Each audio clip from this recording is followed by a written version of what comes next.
Hello friends, एक बार फिर आपका स्वागत है हमारे यूट्यूब चैनल में। आज हम क्लास 10 की जो एनसीईआरटी करा रहे हैं उसमें एक्सरसाइज 3.5 चल रही है। कल मैंने आपको पहले सवाल बताया था, उसमें बताया था बजगणु विधि कैसे करते हैं, ठीक है। बजगणु विधि को हल करना बताया था। आज उसका अगला सवाल देखेंगे, यानी exercise 3.5 class 10 NCERT maths Hindi medium 3.5। आज देखेंगे हम क्वेश्चन नंबर दूसरा, 3.5 का क्वेश्चन नंबर दूसरा। तो ज़रा ध्यान से देखेंगे। सवाल नंबर दूसरे में इसमें बोला है ए और बी के किन मानों के लिए निम्न रैखिक समीकरणों के युग्म अपरिमित रूप से अनेक हल होंगे। इसमें हमें ए और बी के मान निकालने हैं। समीकरण दिए, कौन कौन से समीकरण दिए? देखो, पहला दिया है 2x + 3y = 7 और अगली दिया हुआ है a - b x + a + b y = 3a + b - 2। ये समीकरण एक दिए, ये समीकरण दो दिया और बोला है ए और बी के किन मानों के लिए इन समीकरण युग्म के अपरिमित रूप से अनेक हल होंगे।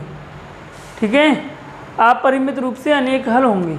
और कल मैंने आपको ये तीनों चीज़ें बताई थी कि जब अपरिमित रूप से अनेक हल होते हैं तो क्या कंडीशन होती है, कोई हल नहीं होता तो क्या कंडीशन होती है, और प्रतिच्छेद करती रेखा यानी मतलब है अद्वितीय हल होता है, एक हल होता है तो क्या कंडीशन होती है। ठीक है, तो इसको पहले सही रूप में लिखेंगे, क्योंकि समीकरण का जो मानक रूप होता है वो होता है ax + by + c = 0। ठीक, बराबर में हमें 0 छोड़ना होता है समीकरण में। तो ये बराबर में 7 है, इधर ले आएंगे, ये हो जाएगा पहली समीकरण को मैं सही करके लिख रहा हूँ 2x + 3y - 7 = 0। समीकरण नंबर 1 हो गए।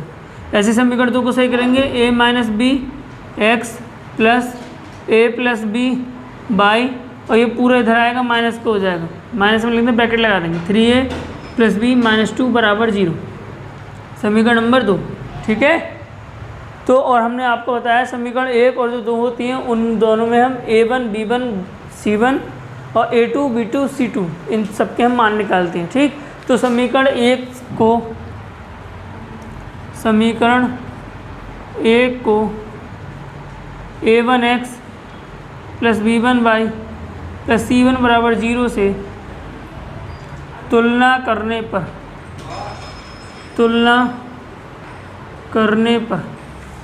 जब a1x + b1y + c1 = 0 से तुलना करेंगे फिर क्या होगा, यानी पहली समीकरण को, तो समीकरण में a1 की जगह कितना आ जाएगा भाई 2, क्योंकि x का गुणांक जो होता है वो a1 होता ही नहीं 2, और b1 की जगह कितना आ जाएगा 3, और c1 की जगह कितना आ जाएगा -7। ठीक, ये हमने समीकरण 1 को a1x b1y + c1 = 0 से तुलना कर दी। अब समीकरण 2 की तुलना करेंगे। समीकरण 2 को अब दूसरी है तो दूसरा नाम पड़ जाता है a2x + b2y + c2 = 0 से तुलना करने पर भाई समीकरण 2 की तुलना कर देंगे। समीकरण 2 ये है, इसमें a2 की जगह कितना हो जाएगा, a2 की जगह हो जाएगा a - b, b2 की जगह कितना आ जाएगा, b2 की जगह हो जाएगा a + b, और c2 की जगह कितना हो जाएगा, c2 की जगह हो जाएगा माइनस ब्रैकेट में 3a + b - 2। ठीक है, ये हमारे पास a1 b1 c1 और a2 b2 c2 ये सभी के हमारे पास मान आ गए। ठीक, अब आगे करेंगे, पहले एक बार इतना उतार लें या पॉज करके स्क्रीनशॉट ले लें, उसके बाद हम आगे बढ़ेंगे। इसमें बोला है कि इसके अपरिमित रूप से अनेक हल हैं। अपरिमित रूप से अनेक हल होने की कंडीशन होती है क्या, a1/a2 बराबर होता है b1/b2 और ये भी बराबर होता है c1/c2। ठीक, खूब बढ़िया। तो देखें, a1/a2 का मान निकालेंगे हम, a1/a2 की वैल्यू निकालेंगे। a1 का मान कितना है 2, a2 का मान कितना है a - b। इसी प्रकार निकालेंगे b1/b2 का मान, b1 का मान कितना है 3 और b2 का मान कितना है a + b। ऐसे निकालेंगे c1/c2 का मान, c1 का मान कितना -7 और c2 का मान कितना नमस्ते सर जी। नमस्ते। C2 का कौन कौन पूछ रहे थे? अभी क्या पूछ रहे थे आप आपके बारे में? अच्छा, क्या पूछ रहे? कह रहे ठीक है, मैंने कहा कह दिया वो आपको नमस्ते कर रहे थे, प्रणाम कर रहे थे। ठीक, देखें C1/C2 से ये माइनस से माइनस कट जाएगा, इसका यही काम था, हमने इसको इरेज कर दिया। तो किस सवाल ने पहले बोला है यदि इसका अपरिमित रूप से अनेक हल हो तो, यदि इनके ये दोनों समीकरणों के इनके अपरिमित रूप से अनेक हल हों, इधर लिख रहे हैं फिर इधर को और बढ़ा देंगे बाद में, है ना, आधा आगे, अपरिमित रूप से अनेक हल हों। जब अपरिमित रूप से अनेक हल होते हैं तो कंडीशन होती है क्या, A1/A2 का जो अनुपात होता है वो बराबर होता है B1/B2 के, और ये बराबर होता है C1/C2 के। ठीक है, अभी मैं आपको एक बार दोबारा बता दूंगा कि अपरिमित रूप के लिए कौन सा होता है, अनेक हल के, मतलब ये अनेक हल का हो गया, एक हल के लिए कौन सा होता है और कोई हल नहीं हो उसके लिए कौन सी कंडीशन होती है। तो A1/A2 की वैल्यू कितनी है, A1/A2 का अनुपात दे रखा है 2/A-B, B1/B2 का मान कितना दे रखा है 3/A+B, C1/C2 की वैल्यू कितनी दे रखी है 7/3A+B-2। देखें, अब ध्यान देंगे इधर भाई दोबारा, जो ये पहला अनुपात जो आया था A1/A2, ये B1/B2, ये C1/C2, ये तीनों बराबर होंगे क्योंकि इनके अनेक हल हैं, अपरिमित रूप से अनेक हल हैं। जब इसके अनेक हल हैं तो एक बार हम इस वाले टर्म्स को अचर पद के बराबर रखेंगे इसके, और एक बार हम इस वाले टर्म्स को इस वाले के बराबर रखेंगे। ठीक है, यानी एक बार 2/A-B को बराबर कर देंगे 7/3A+B-2 के, और एक बार 3/A+B को बराबर कर देंगे 7/3A+B-2 के। ठीक है, तो पहले देखें, पहले इन दोनों को बराबर करेंगे,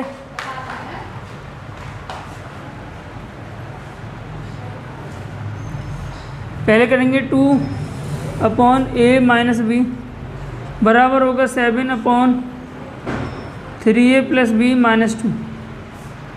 ठीक, हम अब क्या करेंगे, इसकी क्रॉस मल्टीप्लाई कर देंगे, क्योंकि जब हमने इसके बराबर रखा हमें मान निकालने हैं A और B के, तो मान भाई इसी प्रकार निकाल सकते हैं हम, क्योंकि दो समीकरण बनेंगे। तो पहले इसको बराबर कर दिया, क्रॉस मल्टीप्लाई करेंगे तो हो जाएगा 2/3A+B-2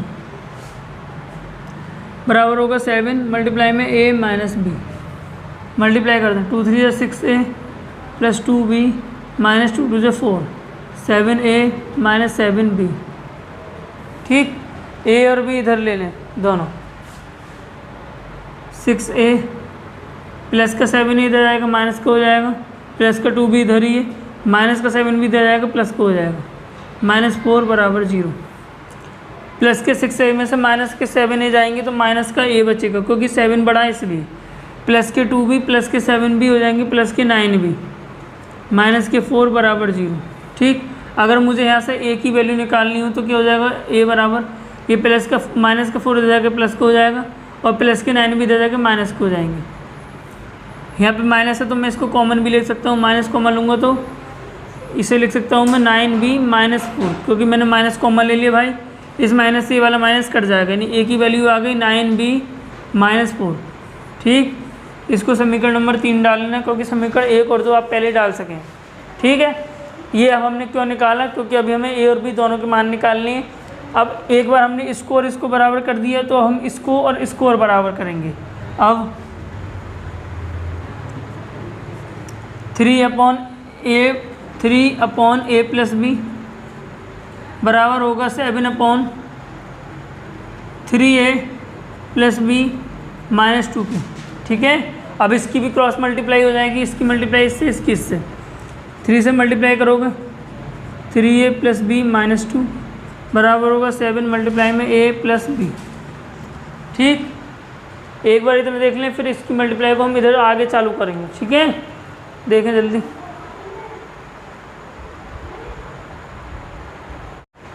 आगे देखेंगे भाई, अब आगे इसकी मल्टीप्लाई इससे होगी, इसकी इससे। 3 की मल्टीप्लाई करना है अंदर ब्रैकेट से, 3 की मल्टीप्लाई 3 से करेंगे 9a हो जाएगा, प्लस 3 की मल्टीप्लाई b से करेंगे 3b हो जाएगा, और 3 की मल्टीप्लाई -2 से करेंगे -6 हो जाएगा, बराबर। इसी प्रकार 7 की इससे करेंगे 7a हो जाएगा, प्लस 7b हो जाएगा। a और b इधर भेज दो, 9a प्लस का 7a इधर जाएगा, माइनस का हो जाएगा, प्लस का 3b है, प्लस का 7b इधर जाएगा, माइनस का हो जाएगा, माइनस का 6 बराबर 0। 9a में से 7a जाएगा तो 2a बचेगा, प्लस के 3b में से माइनस के 7b जाएगा तो प्लस माइनस माइनस होता है, 7 में से 3 घटाएंगे, माइनस का 4a बचे, 4b b है, 4b बचेगा,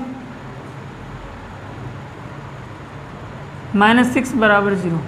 इसमें से मैं 2 कॉमन ले सकता हूँ, क्योंकि 2 से 2 भी कट रहा है, 4 भी कट रहा है, 6 भी कट रहा है, 2 कॉमन ले लिए, बचेगा a -2b -3 बराबर 0।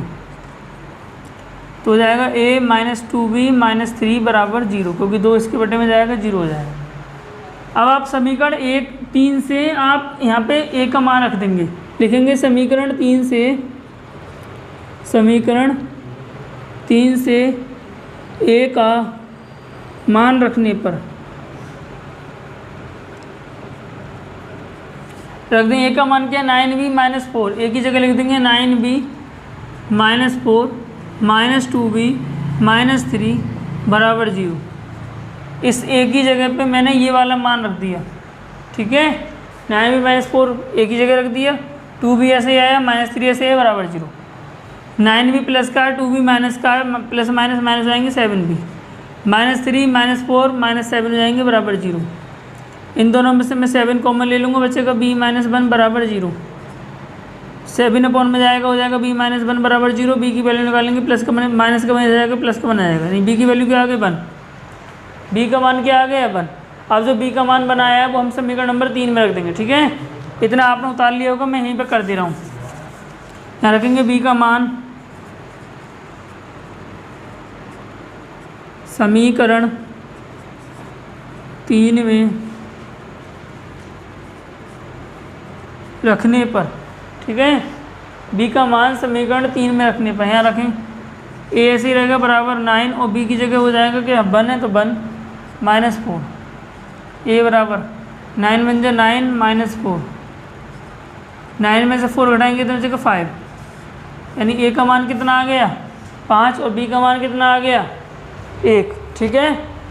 a और b के दोनों मान आ गए, ये हमारा आंसर हो गया। अतः a बराबर 5 है और b बराबर कितना है 1, यही हमें निकालना था, ये हमारा आंसर आ चुका है, चेक कर लें, ठीक। इसके बाद करेंगे सवाल नंबर अगला, देखेंगे भाई हम इसी एक्सरसाइज में सवाल नंबर दूसरे का सेकंड पार्ट। इसमें बोला है, अभी हमने a और b के मान निकाले थे जब बोला था कि इनके अपरिमित रूप से अनेक हल हों। अब आगे बोला k के किस मान के लिए, यानी k का हमें मान निकालना है, किस मान के लिए, निम्नलिखित समीकरणों के युग्म का कोई हल नहीं है। इसमें बोला है कि कोई हल नहीं हो तब k का मान निकाला है, ठीक है। तो देखिए सवाल क्या है, क्वेश्चन नंबर दूसरे का ये सेकंड पार्ट है, exercise 3.5 maths NCERT class 10th। समीकरण 1 दे रखी है 3x + y बराबर 1। इसको मैं हल कर इधर करके लिख दे रहा हूँ 3x, वैसे फ़र्क कुछ नहीं पड़ता लेकिन फिर भी लिख दिया करो। समीकरण 1 हो गई। अगली समीकरण है 2k - 1 x + k - 1 y बराबर 2k + 1, ठीक। तो ये इधर आ जाएगा, ये हो जाएगा 2k - 1 x ऐसे ही प्लस k - 1 y ऐसे ही, और ये प्लस का 2k + 1 इधर आएगा, किसको जाएगा माइनस का, ब्रैकेट में लिख देंगे 2k + 1 बराबर 0, ठीक, ठीक है। देखिए अब सॉल्व करेंगे, ये समीकरण नंबर हो गई 2।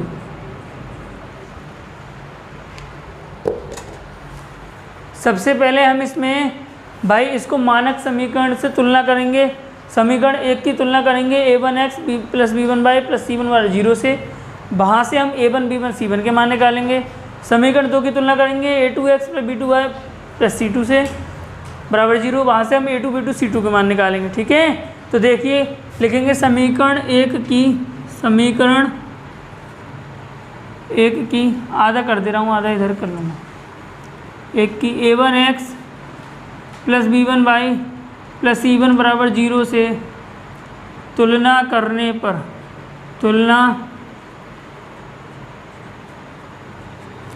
a1x plus b1y plus c1, इसकी तुलना करो भाई। a1 का मान कितना हो जाएगा, a1x यानी x के गुणांक में समीकरण नंबर 1, सॉरी ये वाली है, इसमें a1 का मान कितना हो जाएगा 3, b1 का मान कितना हो जाएगा भाई, y के गुणांक में कुछ नहीं है, प्लस का साइन है यानी प्लस का 1 है।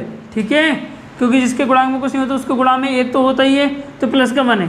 और c1 का मान कितना रखा, माइनस का 1। ठीक, इसी प्रकार हम समीकरण 2 की तुलना करेंगे। समीकरण 2 की a2x plus b2y plus c2 बराबर 0 से तुलना करने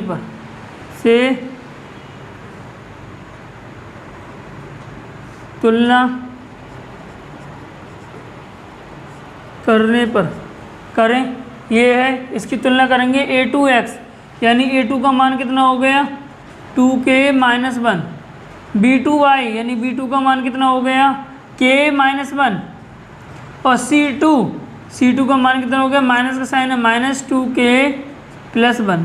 बस इस प्रकार आपका a1 b1 और c1 a2 b2 c2 इन तीनों के आपको मान आ गए। अब आगे बोला है सवाल ने, यदि इनका कोई हल नहीं हो, तो जब इनका कोई हल नहीं होता है तो उसके लिए कंडीशन क्या होती है, लिखेंगे